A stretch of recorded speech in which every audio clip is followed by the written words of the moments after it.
আজকে তৈরি করছি হাঁসের মাংস। তো এখানে আমি প্রথমে হাঁড়িতে কি দিচ্ছি, তেল দিয়ে দিয়েছি। তেল আমি 1 কাপের মতো তেল দিয়ে দিয়েছি। হ্যাঁ, এরপর দিব আস্ত গরম মশলা। তো আস্ত গরম মশলা যা যা থাকছে, আমার এখানে থাকছে ছটা এলাচ, 3 টুকরো দারচিনি থাকছে, একটা বড় এলাচ থাকছে, আর এরকম দুটো জয়ত্রী থাকছে, আর 6টা লবঙ্গ থাকছে। দিয়ে এটাকে এখন ভালোভাবে নেড়ে নিব। আর 3টা তেজপাতা দিয়ে দিয়েছি। ভালোভাবে এটাকে এখন নাড়াচাড়া করে নেব পালা, যাতে এটা ফ্লেভারটা বেরিয়ে আসে। আর দিয়ে দিয়েছি 1 চা চামচ শাহজিরা। আর শাহজিরা যদি না থাকে তাহলে এখানে আস্ত জিরাটা 1 চা চামচ দিয়ে দিবে। এতে না একটা ফ্লেভারটা, খুব সুন্দর একটা ফ্লেভার আসে। এটাকে এখন ভালোভাবে ভেজে নেওয়ার পালা। ভালোভাবে ভেজে নিলে ফ্লেভারটা বেরিয়ে আসবে।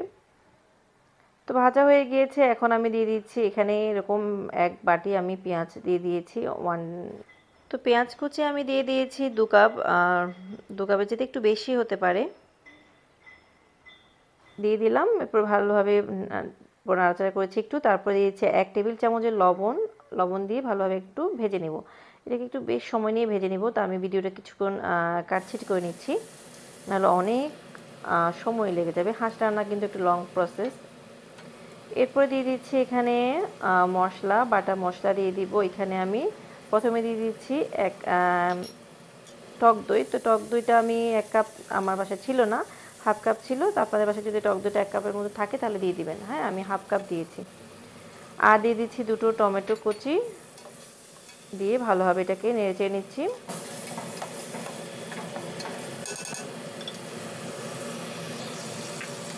এরপরে দিয়ে দিব 4 টেবিল চামচ আমি আদা বাটা।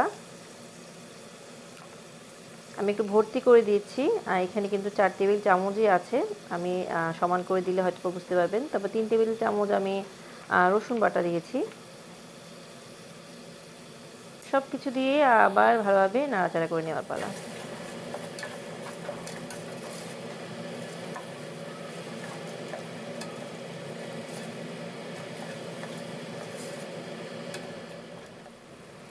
তো অনেকক্ষণ নাড়াচাড়া করার পর এখানে দিয়ে দিচ্ছি 2 টেবিল চামচ আমি নারকেল বাটা।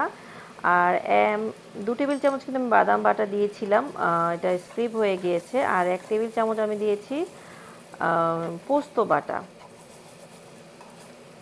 ভালোভাবে এটাকে এখনও ভালোভাবে ভুনে নেওয়ার পালা।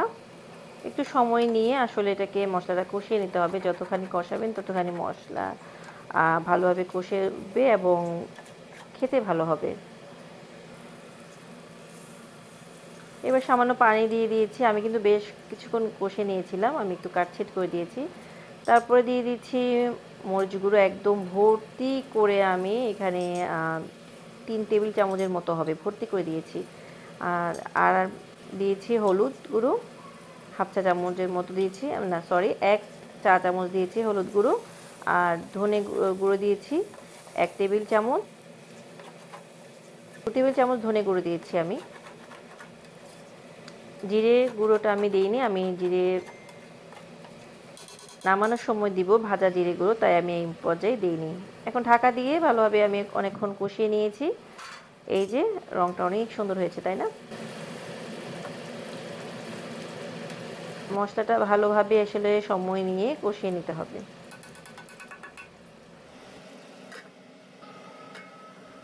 তো আরও কিছুক্ষণ পর আমি ঢাকাটা উল্টে এবার ভালোভাবে আরেকটু নাড়াচাড়া করে নিচ্ছি। কালারটা কিন্তু একদম পারফেক্ট হয়ে গিয়েছে, মশলাটাও কিন্তু ভুনা হয়ে গিয়েছে।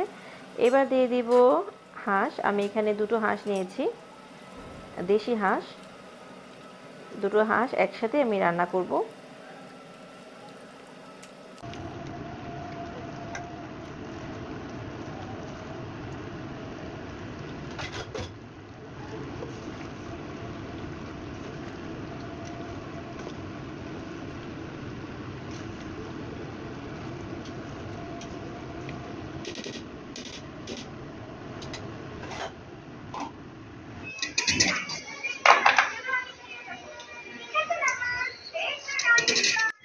তো এখানে আমার সাহেব আমাকে নারকেল বের করে দিচ্ছে, এভাবে করে গোল গোল রিং করে। এটা আমি আবার পাই না।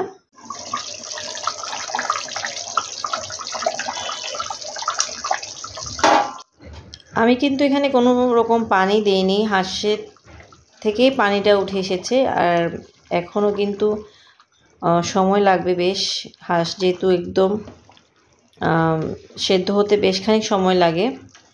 এভাবে আমি চুলাটা একদম ধিমি আছে এটাকে আমি রান্না করে নিব কিছুক্ষণ।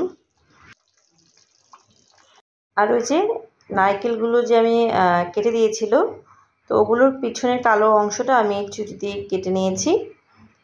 এখানে একটা পুরো নারকেল আছে। এবার এই নারকেলটা আমি এখানে হাঁসে দিয়ে দিব।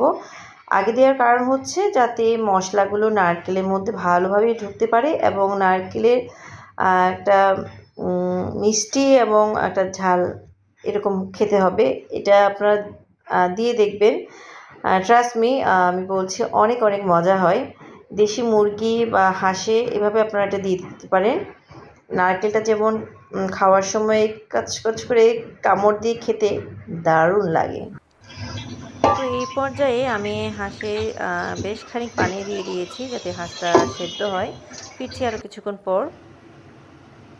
তো ফিরে এলাম।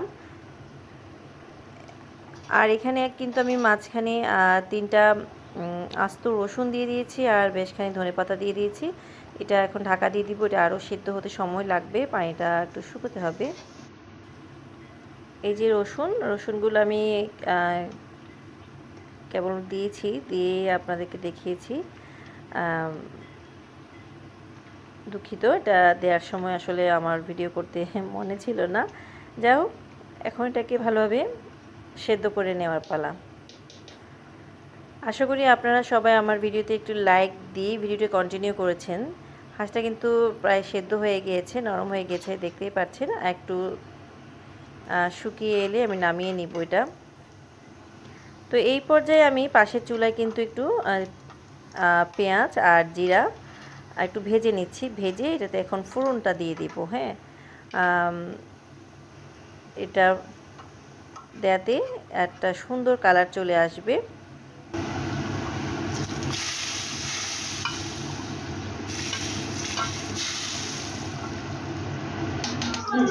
এই পর্যায়ে দিচ্ছি 1 চামচের মতো ভাজা জিরে গুঁড়ো আর 1 চা চামচের মতো গরম মশলা গুঁড়ো। বাস, এবার নামিয়ে নেওয়ার পালা। একটু কিছুক্ষণ নেড়ে চেড়ে রেখে দিয়েছিলাম আমি। এই তো তৈরি হয়ে গেল মজাদার হাঁস ভুনা। আমি ঝোলটা এই পর্যায়ে একটু রাখবো। এটা দিয়ে চালের রুটি দিয়ে খেতে সেরকম লাগবে, তাই এই পর্যায়ে এটুকু আমি ঝোলটা রেখে দিচ্ছি। আপনারা আমার আশা করি রেসিপিটি ফলো করবেন। এইবার এখানে পরিবেশনের পালা। তো এটা দিয়ে আজকে চালের রুটি আর বাচ্চারা পরোটা খেতে চেয়েছে, তাই পরোটা তৈরি করে নিয়েছি আমি। তো আমার রান্না যদি আপনাদের ভালো লেগে থাকে, প্লিজ আমার পেজটিকে লাইক এবং ফলো দিয়ে রাখতে পারেন। আর যারা ইউটিউব থেকে দেখছেন তারা চাইলে পেজটিকে সাবস্ক্রাইব করে রাখতে পারেন, পাশে থাকা বেল আইকনটি প্রেস করে দিবেন। এতে করে আমি যখন নতুন কোনো ভিডিও আপলোড করব তার নোটিফিকেশন পৌঁছে যাবে কিন্তু সবার আগে আপনার কাছে। আর যারা কাজটি ইতিমধ্যে করে দিয়েছেন তাদেরকে সবাইকে অসংখ্য অসংখ্য ধন্যবাদ জানাচ্ছি আমার সাথে থাকার জন্য। আপনাদের একটি লাইকই পারে আমার এই ভিডিওটি অনেক অনেক আপু এবং ভাইয়াদের কাছে পৌঁছে দিতে। আপনারা আমাকে কমেন্ট করতে পারেন। আপনাদের একটি কমেন্ট আমাকে অনেক অনেক বেশি উৎসাহিত করে, আমার এই পথ চলাটাকে আরও এক ধাপ এগিয়ে নিয়ে যেতে সাহায্য করবে। তো আজকে এই পর্যন্ত, আগামীতে আবার দেখা হবে। সেই পর্যন্ত সবাই সুস্থ থাকুন, নিরাপদ থাকুন। আল্লাহ হাফিজ, আসসালামু আলাইকুম।